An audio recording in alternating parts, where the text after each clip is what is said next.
আপনি যার চিন্তায় কষ্ট পাচ্ছেন সে হয়তো অন্য কাউকে নিয়ে সময় কাটাচ্ছে। কিছু কিছু নীরব কষ্ট আছে যা চাইলেও কাউকে দেখানো যায় না, শুধু নীরবে কাঁদিয়ে যায়। প্রিয় মানুষটি অনলাইনে না থাকলেও তার সাথে পূর্বের মেসেজগুলো দেখে মুচকি হাসার নামই ভালোবাসা।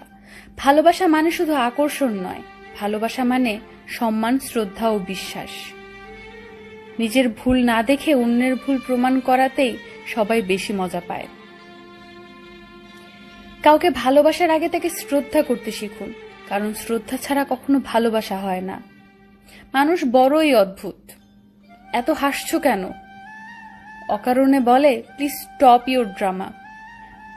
সারা জীবন টাকা টাকা করে একটা সময় দেখবে টাকা অনেক হয়েছে, কিন্তু তা ভোগ করার সময় নেই।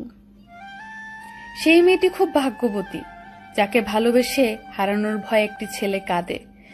জীবনটা যদি ফোনের মতো রিসেট মারা যেত, তাহলে আর একবার প্রথম থেকে জীবনটা শুরু করতাম। একটা মানুষ বেটার কাউকে খুঁজতে গিয়ে বেস্ট কাউকে হারিয়ে ফেলে।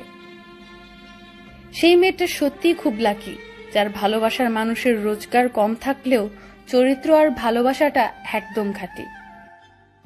মানুষ বলে দুঃখ খারাপ, যখন আসে কাঁদিয়ে যায়, আর আমি বলি দুঃখ ভালো, যখন আসে কিছু শিখিয়ে যায়।